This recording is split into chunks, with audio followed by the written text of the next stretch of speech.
Alright guys, and welcome back to another video of Speed Shack Racing. If you've seen any of the shorts or anything that I have uploaded, I've got 440 dirt that has finally hit the frame, and we have the exhaust, everything's all hooked up.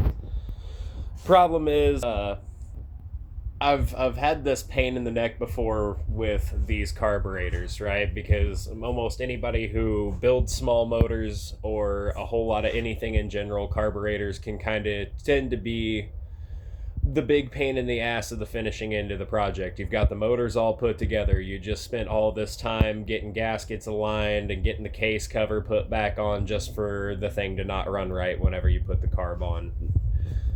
Some pretty good solutions for that. This is my 212 custom jetted. This one's, I think, running a 1.5 millimeter jet. So way oversized for what this motor should be wanting, but that's what it took to finally run the PZ jet with the choke off. A lot of people that I know that ride minis or have go-karts or stuff like that use this motor and carb setup, they almost all end up buying a jet kit and they still have an issue getting this carburetor to run without the choke off.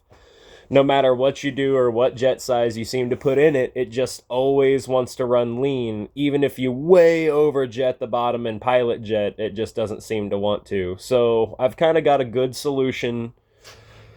Just something I've seen from working on these motors. Go to Harbor Freight, get a pack of these drill bits. They're multi-purpose, and they really only cost you, set you back maybe about 15-20 bucks. Excuse all the loose tools and oil rags. We are in the middle of it, so it's not clean around here right now. But what's really nice about this set is you've got all these drill bits, right? And they go up a millimeter at a time. Now, a lot of these overseas style Chinese clone carbs, like the VM kits that I've always bought, they tend to off of a millimeter jetting size basis. So that makes it real easy to convert your jet sizes over. So if you need a 180 or a 190 jet, it's a 1.8 or a 1.9 millimeter. And that pretty much goes from a solid millimeter up. So if you're obviously, small motor carb adjustments, drilling out your jets, it goes from 60 to 1. You have this whole conversion chart here. 60 is 0.1 millimeters, okay? So I don't know of a small motor other than like maybe some of your smaller two-strokes might take a jet size right there. We're pretty much going to work with this band in between, usually around 50, like 56 or 50, 52, 50, right around. I took a 53 and kind of wallowed it out a little bit. So a 52, a 1.6 doesn't fit the 212 carb, but the 1.5 does loosely. So what that tells me is we've got somewhere around a 1.55 jet to make that motor run. Typically, you would never need something that big in a small motor. That one is a Hemi, full governor delete. It's still stock cam, stock rod, stock flywheel. I mean, it's pretty much stock. It's a stage 2 kit.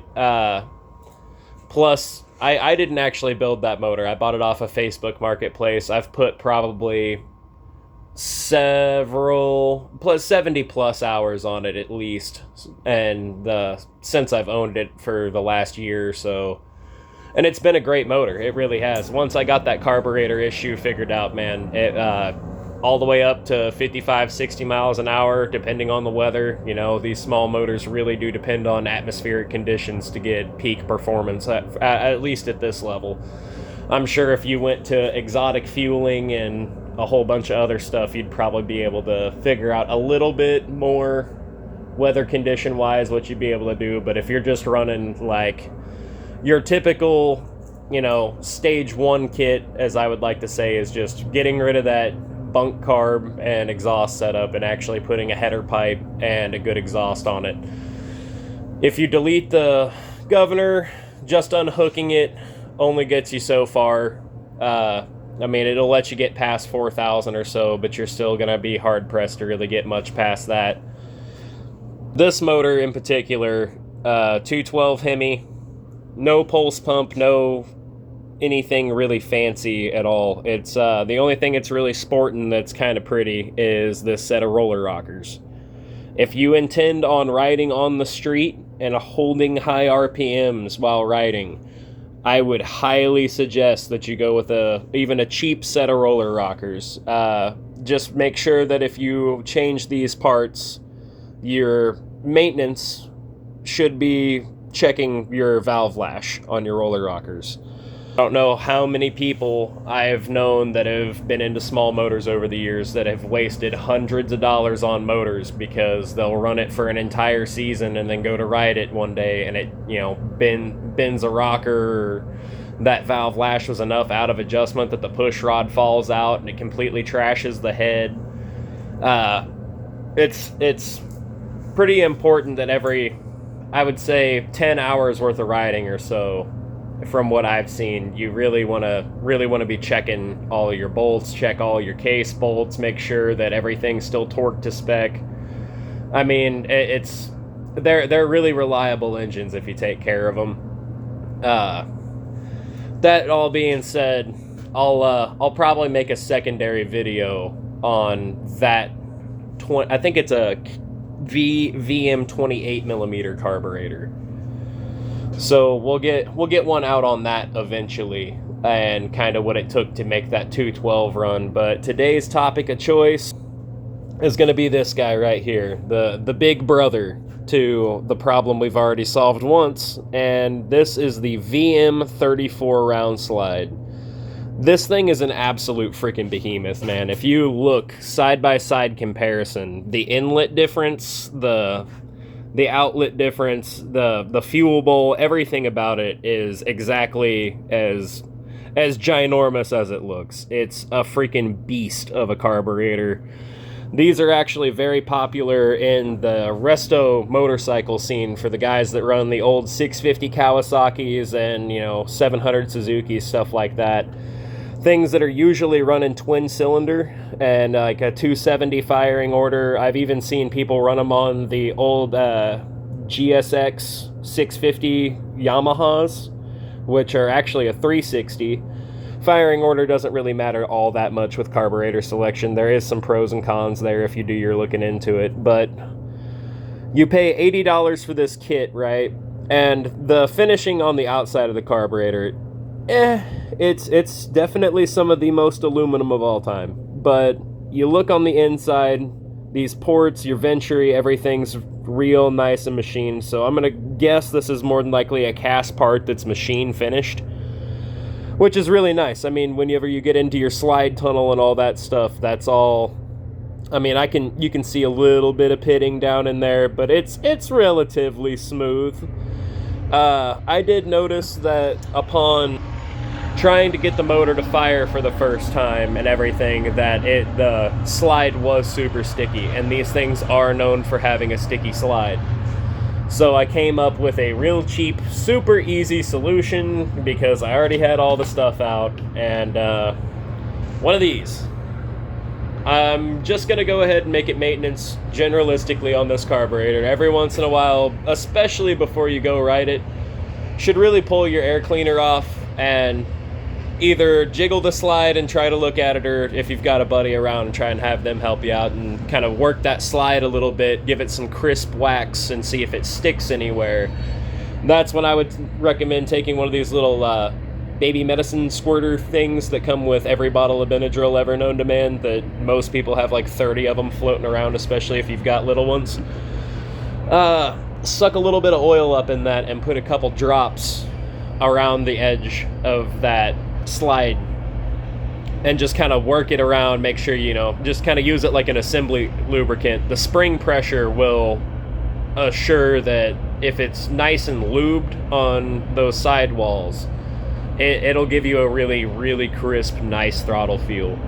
I don't have it hooked up to a handle. The carb cable that I had was several inches too short, so when I hooked it up originally to the actual handle setup I had on the bike, it was probably half throttle, a little bit above. Obviously that's not going to work, especially being still within break-in period. you really don't want to take these things past half throttle, and you really need to break them in for, I mean, recommended for break-in. I still play with the throttle a little bit, still give it some, open the throttle and kind of whack it a little bit, especially when you're trying to tune the carb. Like, there's no way to just kind of take, especially what these carbs come out of the box with, and we'll get into that in a minute. I love these VM carburetors. They really do work great. They are almost unusable out of the box in almost any one I've ever seen, mainly because they're sold for such a wide variety of things. They, you know, depending on the distributor that you got yours from, kind of could depend on what jetting scenario can come in it. Out of what I've been able to research, there's 7 different variations of jetting that you'll get in these carburetors out of the box. So some of them are close, some of them won't run, some of them are, you know, and it's just, it comes down to knowing the carburetor and knowing how to jet your carb and everything too. So that's part of why we're here. This carburetor came out of the box with this super dinky, I think this one was, oh, what was it? We'll just look real quick. We got the chart. So the smallest one picked out, we got 3 bits out right now, and the really nice thing that I love about these drill bits is you can use them as a pin gauge set with the chart. Now, if you're really wanting to be a purist, you could grab a set of calipers and actually mic these things out and make sure that, you know, at least, you know, if you're that worried about it, it's a cheap China drill bit set, but for all intensive purposes, it's going to be close enough for what we're doing. That one corresponds to number 55. So if we go over to number 55 on the chart, where are we at here? Number 55. So that's going to be a 1.3 millimeter or a 0.052. So that's 500, I lost it, there it is, 520 thousandths drill bit, 1.3 millimeters. So these motors, from what I've been able to research, and most people that have been able to figure out the issue, these run great with this carb on that motor setup in between 1.8 and 1.9. Now, we're in Kansas, so I'm at pretty mid-level elevation, and it is actively December, let's see here so I don't sound like a dungus, it is December 22nd. So, thankfully we've had a mild winter out here. It's about 40-ish degrees outside right now. I'm gonna have to redo this in the springtime. But for the namesake of possibly wasting 2 jets, we'll go ahead and get it broke in before riding season. We have a very tiny 1.50. When I was messing with this the other day, I remembered kind of the trials of having to get that carburetor running. So I went ahead and did what you should never do, and I'm telling this to you because as much of a pain in the ass as it sounded like, right? Going through every single one of these individual drill bits and taking this carburetor back off and putting it back on and seeing if it idles, if it doesn't idle, and what it's going to do. I was like, you know what? I bet if I just jump up, the last drill bit I pushed through there was number 47. Now, this might have been the first way in the wrong direction, because if you come down here to the chart, 47 0.0785, 785 thou. That's 2 millimeters, which is a full millimeter over what this carburetor is recommended to run with in these conditions. So I had the stock jet in it. I took that jet out, jetted it up 2 or 3 times. I'm like, man, it still won't run with the choke off. It's starving for fuel. It really needs some fuel. So I jumped up jet sizes. And that's part of where I feel like a lot of these people that run these carburetors get mad and leave such salty reviews is because some of these things take time. You can't rush something that you want to consider perfection, and any running motor should be running perfect, in my opinion. So they'll buy a carb jet kit, mess with it for a couple hours, and switch the jets around, and when they can't get that figured out, it's the end. And I would just like to suggest, if you're really in depth enough to your project, go get this drill bit set and take the time to custom jet your carburetor. And that makes the world of difference as far as idling RPM, and especially like you're buying a jet that was mass produced in a factory to just go in something and make it run. If you're really wanting the extra performance out of what you've already paid, even the smaller VM 28s or so, you can get those kits pretty cheap, right around $30-$40 sometimes, sometimes less. But it's really one of those things where it's like, if you take the time to actually custom jet your carburetor, you're going to notice the performance difference, and that's just a hands down thing from what I've noticed. I've got 2 other mini bike friends of mine. We took the time to custom jet carbs, and the performance difference, especially on a 212 ungoverned with a juggernauted torque converter, you almost couldn't stay on that bike because it had enough fuel not only in the low band to run, but in the mid and top band to continue pulling. And that's what's going to get a lot of you guys some way nicer 0 to 30 times. So, kind of diverting back to what I was saying, though, way too small. About 0.04 millimeters too small. The one I jumped to, completely massive. This would be something you would almost find in a carburetor on like a stock 305 small block Chevy. So, too little, too big. The Goldilocks porridge, so to speak, is going to be somewhere in between 55 and 47.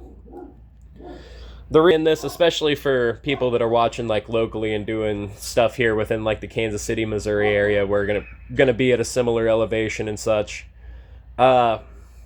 It's really gonna be nice once you get it drilled out. And I haven't messed with the main jet at all. The main jet, in most carbureted settings, this is going to be your main jet. On this guy right here, super cool, convenient little feature, by the way, that you get with the VM30s and the VM34s, is that this guy right here has this little screw cap assembly built into the bottom of it with an O-ring gasket. Every time you have to take that carb apart, you have to drop the fuel bowl.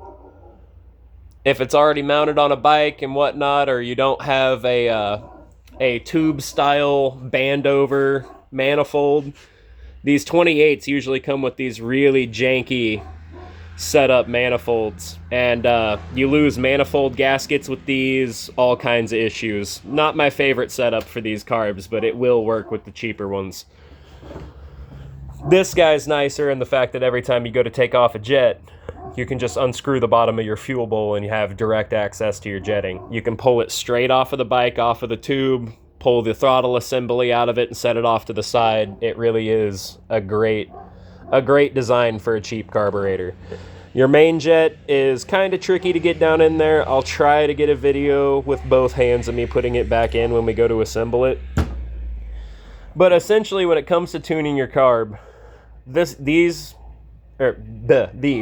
jet is the one you really want to mess with first.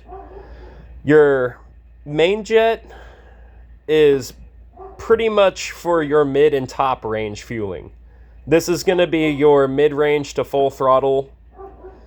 Everything else under that is going to be this jet, which controls primarily idle RPM and takeoff. And then everything through here is kind of your mid to your top band. So you really never want to mess with this main jet first. Another problem that people have tuning carburetors, or these carburetors in general, is they start moving the needle in the throttle assembly. That's another thing that corresponds to this main jet. The further down or up this needle sits, that controls how much fuel is shot through this jet orifice back towards the inlet of the carburetor. This, so this kind of little setup here, it'll sit, this notch has a groove and a key pin down in the carburetor, and if you notice, it's got a top fueling port where that needle's going to eventually allow through up through this main. And then you have a secondary jet orifice that faces towards the outlet. So this sits in here, kind of that hole facing forward, and this guided part where the needle sits and sprays fuel facing back. So this is a completely different style setup from what I've seen messing with the VM28 and the PZ28 carburetors. They all have kind of like what I would like to call a fuel tree setup, where instead of having any of this assembly, this is just a hollow brass piece that has drilled holes on both sides up the tree, and it's a little bit different seeing this style. On the other style, the main jet and the pilot jet do screw together, just not quite in this way. Another thing I do see as a problem, because this is one of the first times I've opened this carb like this, one of the main reasons we might be having a lean issue is because I don't even know that you can really even see it on my camera. Yeah, I can't get the camera to focus. That's kind of buns. There we go. Maybe better lighting. No. Well, there's 4 little holes. I'll probably drop the bowl on it just so I can show you guys. There's 4 little holes around that plastic ring that kind of act as a disc in between your pilot and your main jet. There's only 4 itty bitty teeny tiny little holes there that allow fuel to get down to your main jet. So another issue, if you've played with all your idle and pilot settings, you've changed jets, and it's still it'll run and idle good, but it's idle surging. Another good thing you can do, and another thing we'll probably end up doing, because I foresee this being the next issue, is over drilling those holes in that plastic disc. If not, messing around a little bit.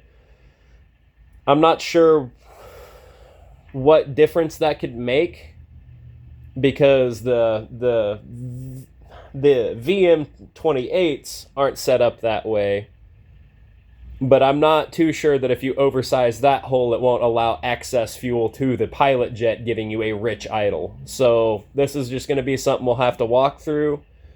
I'm going to take a brief intermission real quick, and then get back to you guys on putting some of this thing back together and seeing what we can do as far as getting it to idle correctly tonight. It might take several tries putting this carb back together, but we'll see what we can get done.